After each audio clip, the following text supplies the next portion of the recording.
افسانه‌های جالب، قصه‌های رنگین، دلیری و چالاکی قهرمان‌های افسانه‌های خلق تاجیک در برنامه خواب شیرین برای بچه‌های عزیز و شیرین از رادیوی تاجیکستان.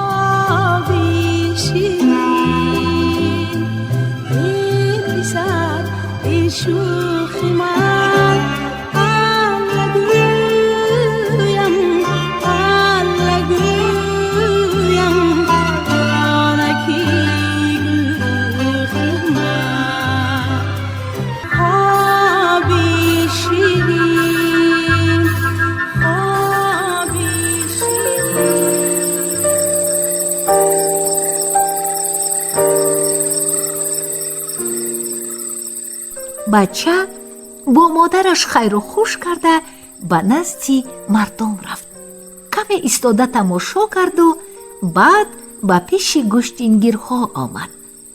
مردم در گرد وی جمع شده پرسیدند: ای پهلوان پسر، تو کیستی؟ چرا در گور زندگی میکنی؟ نامت چیست؟ بچه چیزی در جواب گفته نتوانسته حیران شده ایستاد.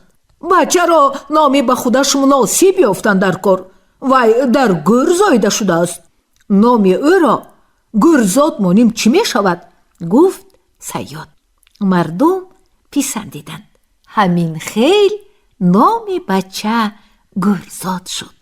گورزاد خیلی وقت شهر به شهر و قشلاق به قشلاق کشته، کسب و کار یاد گرفته، احوال مردم را دیده و تماشا کرده گشت. مردم از ظلم پادشاه به داد آمده بودند. به گورزاد مادرش هم از ناانصافی پادشاه شکایت کرده گفته بود که این پادشاهی بیرحم تگی گپ را نپرسیده او را به کشتن حکم کرد. جلادان نکشتندش، لیکن زنده در گور کردند. گورزاد را روز از روز غضبش زیاد می شد. آخر طاقت کرده نتوانسته قریبان پادشاه را یک تا کشتن گرفت. این خبر به گوش پادشاه رسید و گورزاد را به نزدش جیغ زده گفت: ای پهلوان، برای چی تو آدمان بیگناه را کشتی؟ من اینها را از روی شریعت شما کشتم شاه. از شما پادشاه عالم عبرت گرفته کشتم. گفت گورزاد به پادشاه: مگر شما کسی به کسی تهمت کند، یگان بیچاره از ظلم آدمانتان نارضا شود، تگی گپ را پرسکاو نکرده حکم کش نمی برارید؟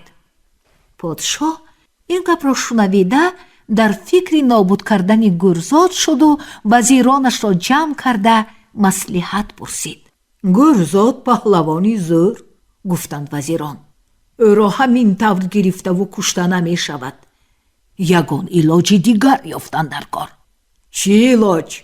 پرسید پادشاه. به جای فرستادن در کار که دیگر گشته نآید. وی به ما اطاعت نمی کند. خطاب کرد در قهر پادشاه. علاج این آسان، گفت وزیر دست راست پادشاه. پهلوانان آدمان دلسوز و ماجراجو می شوند. سیر و گشت، جنگ و تلاش را دوست می دارند. او را با حیله به یگان جای پرخطر فرستادند در کار. به مملکت شاهی ما را؟ گفت وزیر دست چپ. اما با کدام حیله؟ پرسید پادشاه. اینش را به اختیار من مانید، گفت وزیری دستی راست. این وزیر مثل پری دختری داشت. دختر همچنان زیبا بود که هیچ به گفتن راست نمی آمد. در بالای این دختری خواندگی و دانا بود. وزیر مشکل به سرش افتاد، همیشه با دخترش مصلحت می کرد. وزیر به خانهش آمد و آهی به درد کشید. باز چی مشکلی به سرتان آمد پدر؟ پرسید دختر. پادشاه قصر نیست کردن گورزاد را دارد، گفت وزیر. او را به یگان جای پرخطر فرستادن در کار که دیگر اصلا گشته نآید. دختر دور و دراز فکر کرد و به پدرش گفت: خاطر جمع باشید پدر، من علاجش رو مییابم. دختر لباسی حریر در بر کرده به شکارگاه گورزاد به دامنه کوه حصار رفته، اشوک و نان و خرامان از پیش راه گورزاد برآمد. این خواب است یا بیداری؟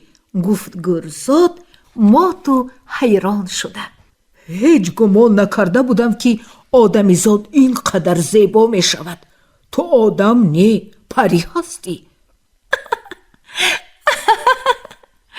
من آدمم، تو مرا در خوابت نه در بیداریت دیده ایستاده ای، لیکن من آدمی بدبخت هستم. برای چی؟ دلش سوخته پرسید گورزاد. این خیل دختری نازنین چه خیل بدبخت می شده است. عمر من کم مونده است. اگر یگان بهادری ناترس رفته انگشترین دختری شاهی ماران را به من آورده ندهد، دیری نگذشته گلی از بوته کندگی برین خزان و نابود می شود. دختری شاهی ماران در کجاست؟ راهش را به من نشان ده. التماس کرد گورزاد. دختری وزیر گفت: به عقبی همین کوه حصار گذشته 7 شب و 7 روز به طرف آفتابشینم راه می روی و به مملکت شاه ماران می رسی.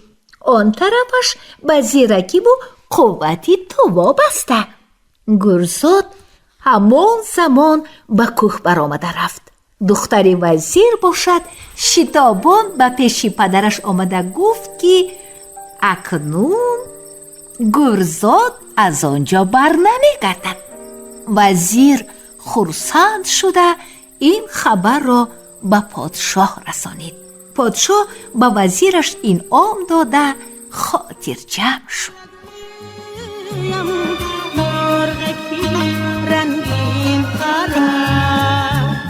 افسانه های جالب، قصه های رنگین، دلیری و چالاکی قهرمان های افسانه های خلق تاجیک در برنامه خواب شیرین برای بچه های عزیز و شیرین از رادیوی تاجیکستان.